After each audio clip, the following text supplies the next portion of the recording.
Bonjour à tous. Dans cette vidéo, on va voir la diarrhée chronique motrice. Les objectifs éducationnels sont d'identifier les caractéristiques d'une diarrhée motrice et de connaître les étiologies responsables d'une diarrhée motrice.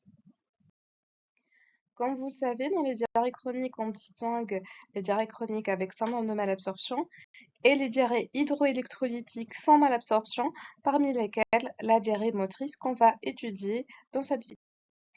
Sur le plan clinique, le diagnostic de diarrhée motrice est évoqué devant des caractéristiques telles que des selles nombreuses, des émissions qui peuvent être impérieuses avec parfois une pseudo-incontinence, l'horaire postprandial, généralement qui survient après l'alimentation, la présence d'aliments non digérés qui ont été ingérés le jour même et l'efficacité des ralentisseurs du transit et la disparition de la diarrhée lors du jeûne. Alors, généralement, le diagnostic de diarrhée motrice est posé sur les caractéristiques cliniques qu'on vient de voir, mais en cas de doute diagnostic, le diagnostic peut se baser sur la mesure du temps de transit orofécal d'un colorant, qui est le rouge carmin.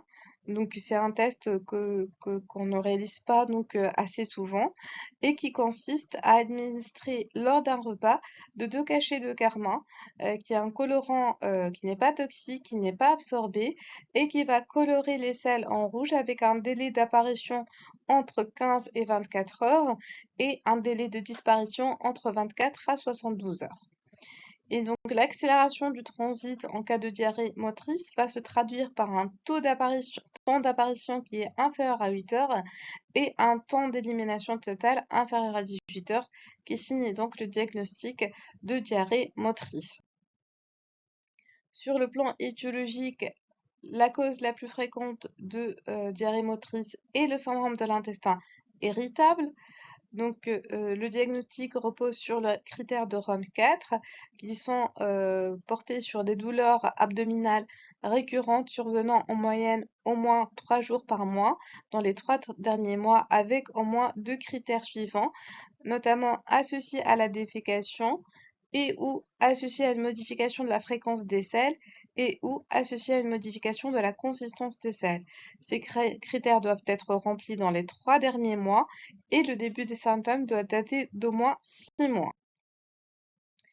Alors, devant un syndrome de l'intestin irritable, il faut savoir éviter l'avalanche des examens complémentaires, puisque devant des douleurs abdominales et des troubles du transit, la liste des étiologies peut être longue et susciter une panoplie d'examens. Il faut savoir que le syndrome de l'intestin irritable est un diagnostic positif et non plus un diagnostic d'élimination.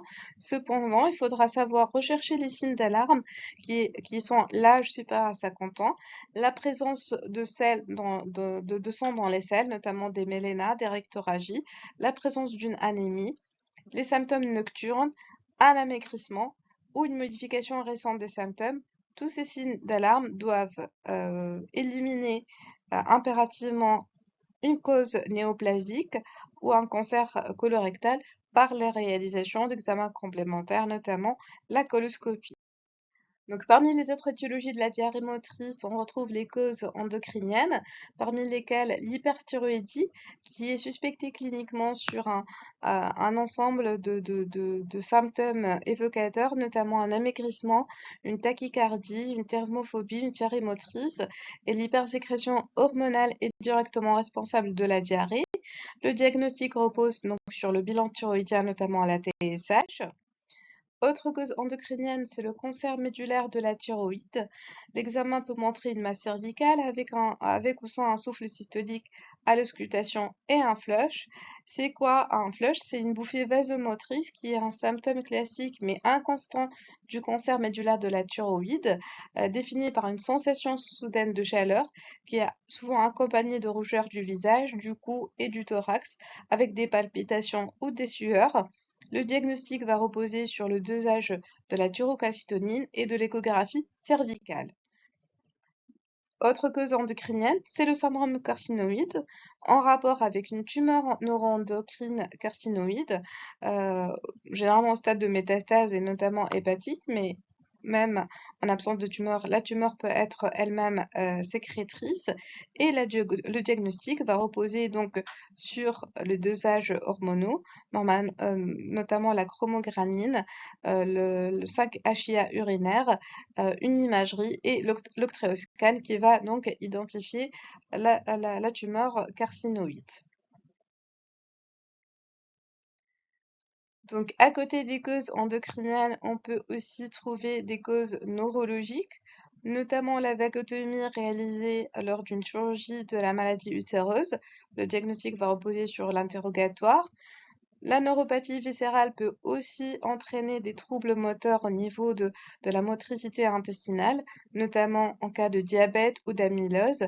Là, le diagnostic va reposer sur l'examen neurologique et la glycémie à jeun, ou bien une dysautonomie qui va donc entraîner là aussi une diarrhée motrice, et le diagnostic est orienté vers la présence d'hypotension orthostatique.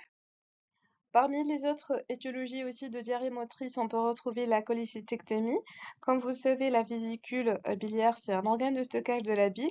Et après la cholécystectémie, la bile en excès va se retrouver dans le côlon et va stimuler la motricité au niveau colique et entraîner une diarrhée motrice. Aussi, les résections iléales et autres maladies iléales distales vont aussi provoquer une diarrhée motrice par malabsorption des sels biliaires qui vont s'accumuler au niveau donc du côlon et qui ont un effet moteur à ce niveau-là et vont entraîner une diarrhée motrice. Je vous remercie de votre attention.